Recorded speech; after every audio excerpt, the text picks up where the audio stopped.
ഉള്ള ആള് പോലും ഞാൻ പെട്ടെന്ന് പ്ലാൻ കേട്ടപ്പം ആ ഫ്രണ്ടിനോടാണ് ഞാൻ പോയിട്ട് പറഞ്ഞത്. കാരണം ഞാനും ആളും ഒരാഴ്ചന്റെ വ്യത്യാസത്തിലാണ് കല്യാണം കഴിഞ്ഞത്. അപ്പൊ നമ്മളെല്ലാവരും ചെയ്യുന്നത് എന്താക്കാം, വേഗം പോയിട്ട് ആ ഫ്രണ്ടിനോട് കോൺഫിഡൻസോട് കൂടിയിട്ട് പറയും. ഞാൻ ആ ഫ്രണ്ടിനോട് പറഞ്ഞു, ശ്രീജ എന്നൊരു വ്യക്തിയോട് പറഞ്ഞ സമയത്ത് ആളെന്നോട് പറയാൻ ഇല്ല, കാരണം അവള് ഡിഗ്രി എല്ലാം പഠിച്ച ഒരാളാണ്. അപ്പൊ അതുകൊണ്ട് 8ാം ക്ലാസ്സുകാരി പറഞ്ഞതിന് ഒരു വാല്യൂ ഇല്ല, അത്രേ ഉള്ളൂ. പിന്നെ മാത്രമല്ല അവൾക്കറിയാം ഞാൻ എത്രത്തോളം കഷ്ടപ്പെടുന്നുണ്ട്, എൻ്റെ ജീവിതം എത്രത്തോളം ബുദ്ധിമുട്ടിലാണ് പോണത്. ഒരിക്കലും ഞാൻ അവരെ മാത്രമല്ല കുറ്റം പറയണത്, എൻ്റെ സ്വന്തവും ബന്ധവും എന്നെ എഴുതി തള്ളിയതാണ്. കാരണം നന്നാവില്ല എന്ന് വിചാരിച്ചിട്ടും വരുമാനം ഉണ്ടാവില്ല എന്ന് വിചാരിച്ചിട്ടും ഒരു വീട് കിട്ടൂല എന്ന് വിചാരിച്ചിട്ടും എല്ലാവരും എന്നെ എഴുതി തള്ളിയതാണ്. അപ്പൊ പല സ്ഥലത്തും എനിക്ക് അതായത് തല കുഴിച്ച് നിൽക്കേണ്ട പല സ്ഥലത്തും, ഒരു സ്ഥലമല്ല 2 സ്ഥലമല്ല, ഒരുപാട് വേദികൾ എനിക്ക് ഉണ്ടായിട്ടുണ്ട്. ഞാൻ ശരിക്കും ഒരു മരണ വീട്ടിലോ ഒരു കല്യാണ വീട്ടിലോ പോണ സമയത്ത് ആദ്യം നമ്മൾ വേഗം ഓടാം, പക്ഷെ എല്ലാവരും പറഞ്ഞ് എനിക്ക് ഓടാൻ പറ്റൂല. ഒന്നിക്കൽ എന്താ പറയാ, അച്ഛൻ്റെ ഫാമിലി എല്ലാം കുറച്ച് VIP എല്ലാമാണ്. അപ്പൊ അതുകൊണ്ട് ഒരു ചെറിയൊരു ചെയിനെങ്കിലും എനിക്ക് വേണം. അത് വാങ്ങണമെങ്കിൽ 2 ആളെടുത്ത് പോകണം. ചില സമയത്ത് ഒരു റോഡിൻ്റെ ആണെങ്കിലും ചിലപ്പോൾ മഞ്ഞളിട്ടിട്ട് തേച്ച് കഴുകണം, ചില സമയത്ത് സോപ്പ് പൊടി ഇട്ടിട്ട് തേച്ച് കഴുകണം. ഇതൊക്കെ തേച്ച് കൈയിട്ട് വേണം, ചിലപ്പോൾ ശവം എടുക്കും മരിച്ചതാണെങ്കിൽ. അങ്ങനെ കുറേ കാര്യങ്ങളുണ്ട്, പെട്ടെന്ന് പോകാൻ പറ്റൂല. അപ്പൊ അങ്ങനെയുള്ള കാര്യങ്ങളുണ്ട്. ചില സമയത്ത് മാർച്ച് മാസത്തിൽ, അപ്പൊ എൻ്റെ നല്ല ടൈമാണ് ഈ സമയം. ഇപ്പൊ ഇല്ല, കഴിഞ്ഞ 6 വർഷം മുന്നേ മാർച്ച് മാസം ആകുമ്പോഴത്തേക്ക് അറിയാനല്ലായിരിക്കും, റോഡിന്റെ ചെയിനെല്ലാം ഇടുമ്പോഴും കമ്മലിടുമ്പോഴും വേഗം പച്ചക്കളർ അമ്മയുടെ തല കാട്ടുന്നത്. കാരണം അവർക്ക് അറിയാം സംഭവം.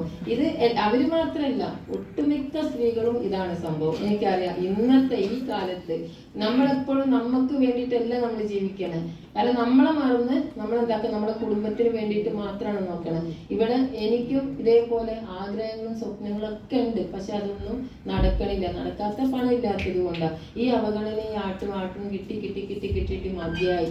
പല സ്ഥലത്തും പല വേദിയിലും ഞാൻ പറഞ്ഞില്ലേ, മോഹൻലാലായിട്ടും മമ്മൂട്ടിയായിട്ടും നടന്നിട്ടുണ്ട്. എന്തുകൊണ്ടാ, ഈ ഭാഗത്ത് പച്ചക്കളറാണ്, ഇതിലേ കൂടി എൻ്റെ ആരെങ്കിലും കുടുംബക്കാർ പോകുമ്പോൾ ഇങ്ങനെ നടക്കും, അപ്പൊ മോഹൻലാലായി അല്ലെ. അപ്പൊ ഇങ്ങനെ പല സ്ഥലത്തും എനിക്ക് തോന്നുന്നു, വെയിലത്താണെങ്കിലും പല സ്ഥലത്ത് ഓടുമ്പോൾ ചിലപ്പോൾ ചെരുപ്പുണ്ടോ, അമ്മായിമ്മ പറയും സ്വപ്നം നീ ആരോടെങ്കിലും വാങ്ങിയിട്ടല്ലേ എൻ്റെ ചെരുപ്പിട. അവര് ഷൈറ്റ് കുറഞ്ഞതും ചെറുതുമാണ്, അവര് ചെരുപ്പ് എനിക്ക് ഇടാൻ പറ്റൂല.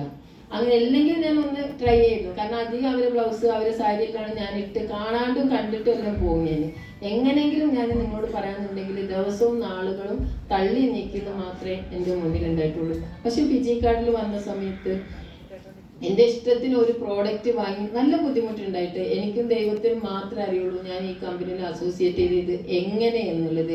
ശരിക്കും ഇപ്പോൾ അന്ന് ഒരു 20,000 രൂപേൻ്റെ ഒരു പ്രോഡക്റ്റാണ് ഞാൻ, വെൽനെസ്സിൻ്റെ പ്രോഡക്റ്റാണ് ഞാൻ എടുത്തത്. അന്ന് ആ പ്രോഡക്റ്റ് എടുക്കുന്ന സമയത്ത് അത് ഉപയോഗിക്കാൻ അറിഞ്ഞിട്ടല്ല ഞാൻ ജോയിൻ ചെയ്തത്. അതായത് ഈ വെൽനെസ്സിൻ്റെ പ്രോഡക്റ്റ് എന്താ ചെയ്യേണ്ടതെന്ന് പോലും അറിയില്ല. എൻ്റെ ഹസ്ബൻഡിനെ കാണാണ്ട് എനിക്കത് പ്രോഡക്റ്റ് വെക്കുകയും ചെയ്യണം. ഞാൻ പ്രോഡക്റ്റ് കിട്ടരുതെന്നേ ഞാൻ വിചാരിച്ചുള്ളൂ. പക്ഷെ എൻ്റെ ജോയിൻ ചെയ്ത് വ്യക്തി എന്താക്കി, നേരിട്ടിട്ട് ആ പ്രോഡക്റ്റ് എൻ്റെ വീട്ടിലേക്ക് എത്തി. ഇതാണെങ്കിൽ കുറച്ച് നല്ല പോലെ ഉണ്ട് എന്തായാലും.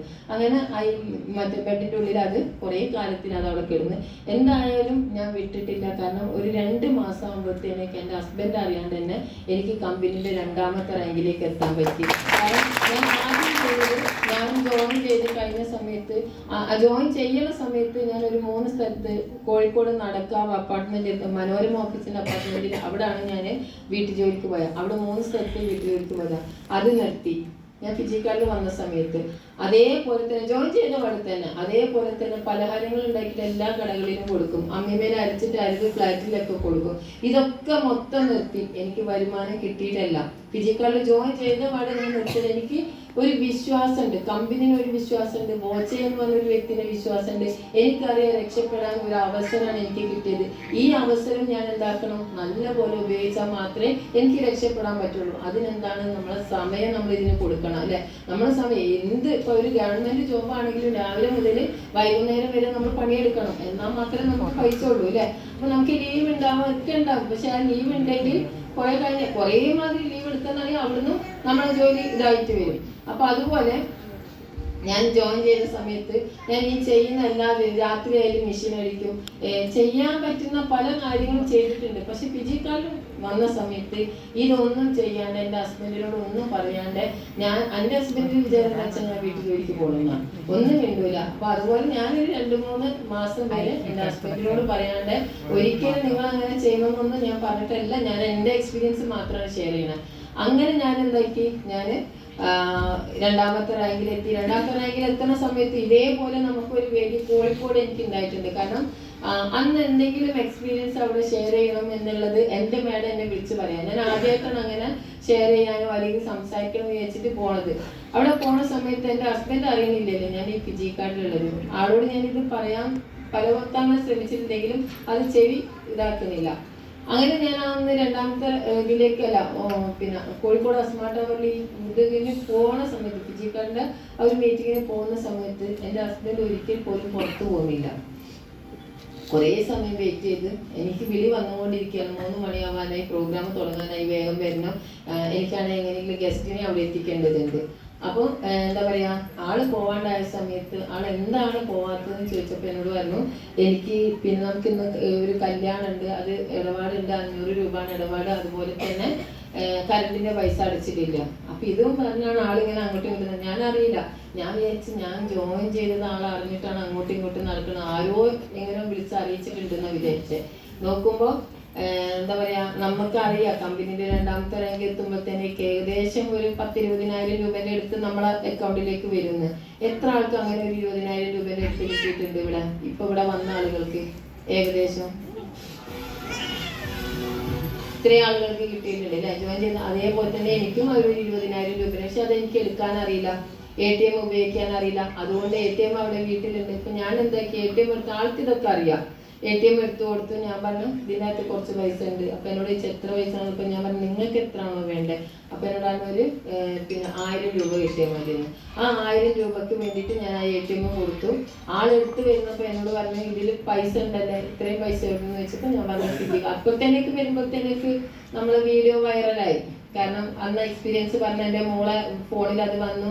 മോൾ ഇത് കേൾപ്പിച്ചു കൊടുത്ത എൻ്റെ അച്ഛൻ അല്ല ഹസ്ബൻഡിന് കേൾപ്പിച്ചു കൊടുക്കുമ്പോഴത്തേക്ക് നീ ഇതെല്ലാം പറഞ്ഞിട്ടുണ്ടല്ലേ, ഞാൻ ഇവിടുന്ന് പോകുമ്പോൾ നിന്നോട് ചോദിച്ചാൽ നീ എന്തിനാ പിന്നെ ATM തന്നത്, ഞാൻ നിന്നോട് ചോദിച്ചിട്ടില്ല. അങ്ങനെ കുറേ ഇതെല്ലാം. എന്നാലും ആളെന്താക്കി, അന്നത്തെ ആ സമയത്ത് അന്ന് ആ പ്ലാന്, അതായത് ഈ ഇത് കേൾക്കുമ്പോൾ വീഡിയോ കേട്ട് കഴിഞ്ഞപ്പോൾ കുറച്ച് അങ്ങോട്ടും ഇങ്ങോട്ടും നടന്നു. ഞാൻ വെച്ചാൽ വലിയൊരു സംഭവം. കാരണം അതിൻ്റെ മുന്നേ എന്നോട് പറഞ്ഞിട്ടുണ്ട് ഡിവോഴ്സ് ആക്കുന്നു.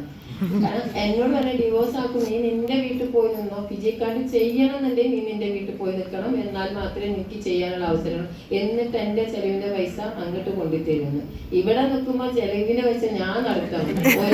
അപ്പോൾ അവിടെ എനിക്കറിയാം അത് കിട്ടൂല, അതാണ് അങ്ങനെ പറഞ്ഞതാണ്. പക്ഷെ നോക്കുമ്പോൾ അന്ന് തന്നെ ആളെന്നോട് പറഞ്ഞു വെച്ചാല് എന്താ പറയാ, നീ ആദ്യം തന്നെ ഇത്രയും പൈസ, ഞാൻ പറഞ്ഞ് 1000 റുപ്യ എടുത്ത് കഴിഞ്ഞപ്പോൾ എന്നോട് പറഞ്ഞു ഇത്രയും പൈസ ഉണ്ടല്ലോ എന്നപ്പോൾ ഞാൻ പറഞ്ഞു ഉണ്ട് എന്ന് പറഞ്ഞു.